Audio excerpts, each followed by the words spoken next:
ஸ்ரீ காளிமாதா ஜோதிடம் பிரபல ஜோதிடர் பண்டித் மகாராஜா. தொழில், காதல், திருமணம், குழந்தை பாக்கியம் மற்றும் மந்திர சூனிய பிரச்சனைகளுக்கு நிரந்தர தீர்வு. This is Kural Media, your trusted source for global news. இது குரல் மீடியா செய்திகள்.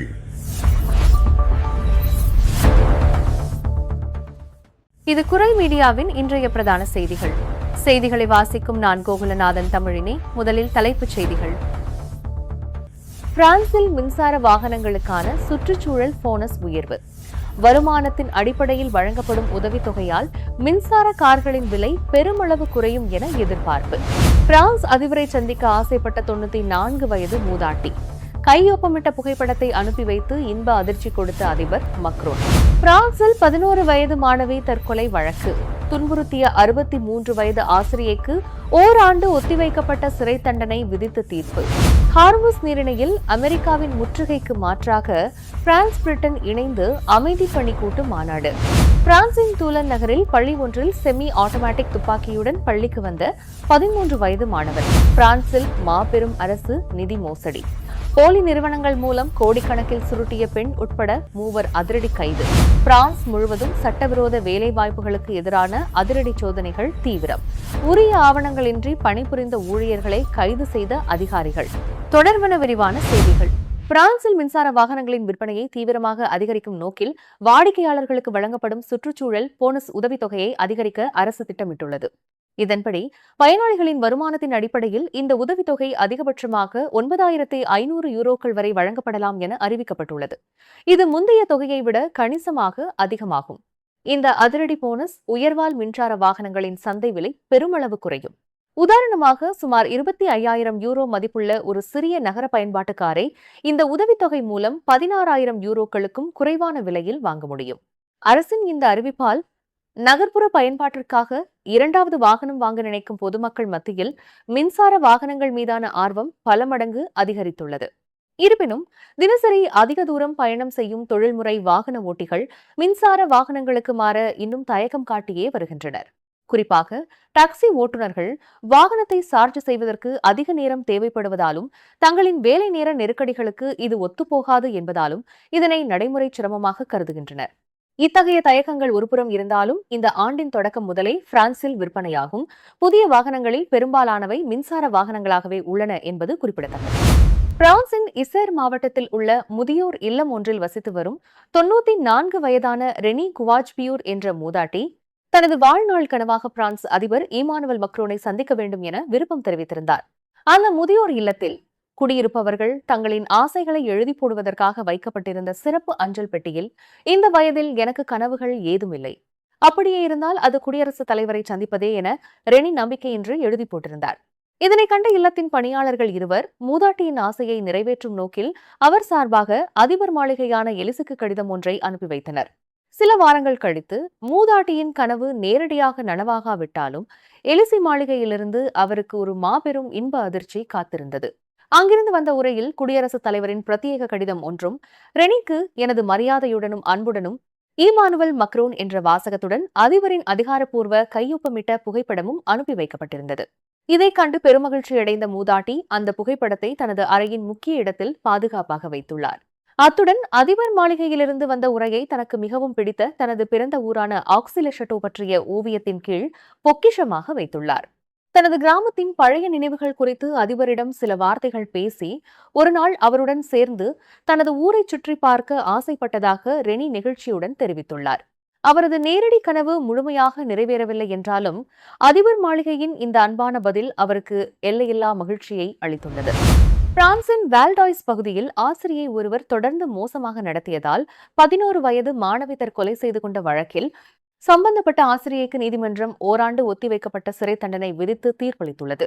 கடந்த 2019ஆம் ஆண்டு ஈவயல் என்ற 11 வயது மாணவியை ஊடகங்களால் மிஸ்ஸஸ் பி என அடையாளப்படுத்தப்படும் 63 வயதான ஆசிரியை தொடர்ந்து குறிவைத்து துன்புறுத்தி வந்துள்ளார்.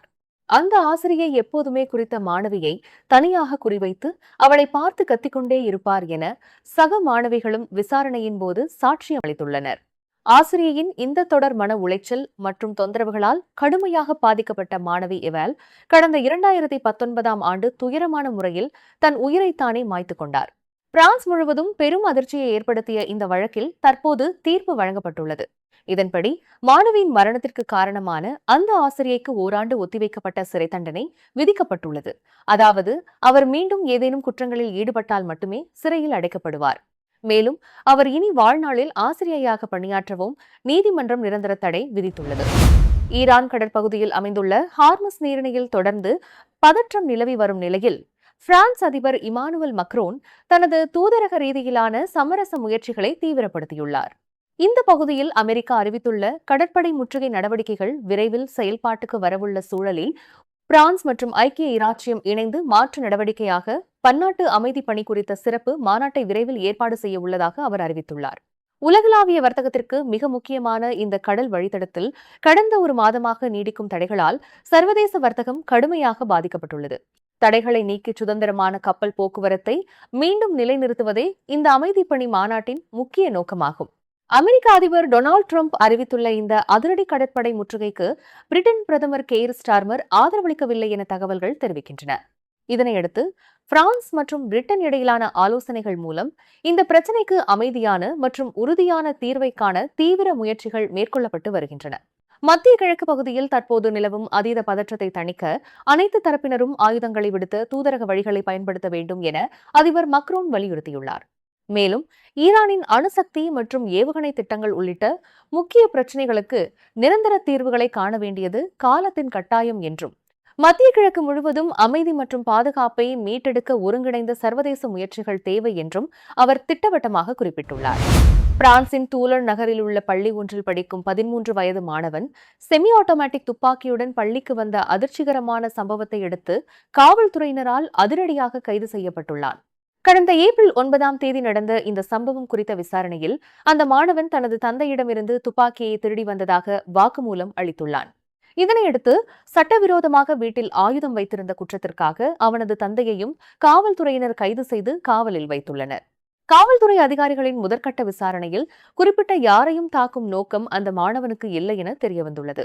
இருப்பினும் சக மாணவன் ஒருவருடன் முன்பு ஏற்பட்ட சண்டையினால் ஏற்பட்ட பயம் காரணமாக பாதுகாப்பிற்காகவே துப்பாக்கியை பள்ளிக்கு கொண்டு வந்ததாக அந்த சிறுவன் அதிகாரிகளிடம் தெரிவித்துள்ளான். மேலும் இச்சம்பவத்திற்கு ஒரு நாள் முன்பாக இந்த சிறுவன் தனது நண்பனுடன் இணைந்து வானத்தை நோக்கி துப்பாக்கியால் சுட்டு பார்த்துள்ள பகீர தகவலும் விசாரணையில் அம்பலமாகியுள்ளது. இந்த வழக்கின் அடுத்த கட்டமாக கைதான சிறுவன் விரைவில் குழந்தைகள் நீதிமன்றத்தில் ஆஜர்படுத்தப்பட உள்ளார். அதேவேளை உரிய அனுமதியின்றி ஆபத்தான ஆயுதத்தை வீட்டில் வைத்திருந்ததற்காக அவனது தந்தைக்கு கடுமையான தண்டனை விதிக்கப்பட அதிக வாய்ப்புள்ளது. பிரான்சில் அரசு வழங்கிய பொது நிதியை முறைகேடாக பயன்படுத்தி மாபெரும் மோசடியில் ஈடுபட்ட வழக்கில் மூளையாக செயல்பட்ட ஒரு பெண் மற்றும் அவருக்கு உடந்தையாக இருந்த 2 ஆண்கள் என மொத்தம் 3 அதிரடியாக கைது செய்யப்பட்டுள்ளனர். குறிப்பாக கோவிட் பெருந்தொற்று காலத்தில் அரசால் வழங்கப்பட்ட ஒற்றுமை நிதி மற்றும் வேலைவாய்ப்பற்றோருக்கான உதவித்தொகையை போலியான ஆவணங்கள் மூலம் இவர்கள் சட்டவிரோதமாக பெற்றுள்ளது விசாரணையில் அம்பலமாகியுள்ளது. நூற்றுக்கணக்கான போலியான நிறுவனங்களை உருவாக்கி அவற்றின் பெயரில் அரசிடம் உதவித்தொகை கோரி பல கோடி யூரோக்களை இந்த கும்பல் திருடியுள்ளது. பிரான்ஸ் நிதி அமைச்சகத்தின் கீழ் இயங்கும் பண மோசடி தடுப்பு பிரிவான டிராஃபின் அதிகாரிகள் சந்தேகத்திற்கு இடமான தொடர் பண பரிவர்த்தனைகளை தீவிரமாக கண்காணித்து வந்ததன் மூலமே இந்த மாபெரும் மோசடி தற்போது வெளிச்சத்திற்கு வந்துள்ளது. காவல்துறையினரின் அதிரடி சோதனையில் கைது செய்யப்பட்டவர்களிடமிருந்து பல சொகுசு கார்கள், விலை உயர்ந்த கைக்கடிகாரங்கள் மற்றும் பெருமளவிலான ரொக்கப்பணம் ஆகியன பறிமுதல் செய்யப்பட்டுள்ளன.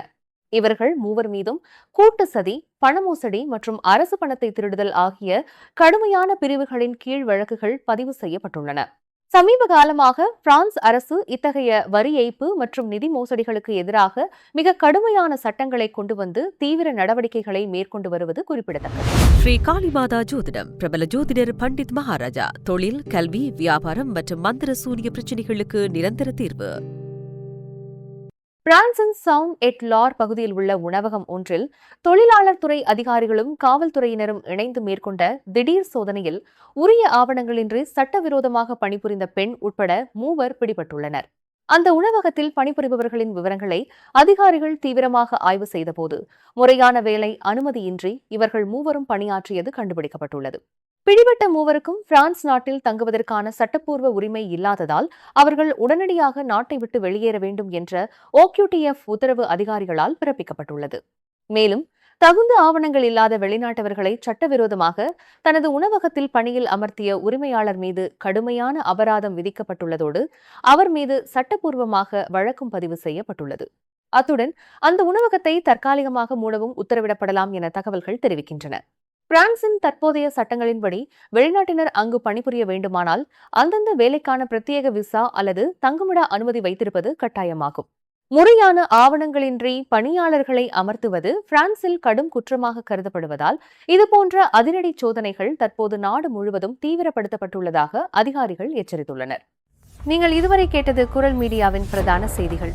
மேலும் இதுபோன்ற செய்திகளை அறிய குரல் மீடியாவை சப்ஸ்கிரைப் செய்யுங்கள்.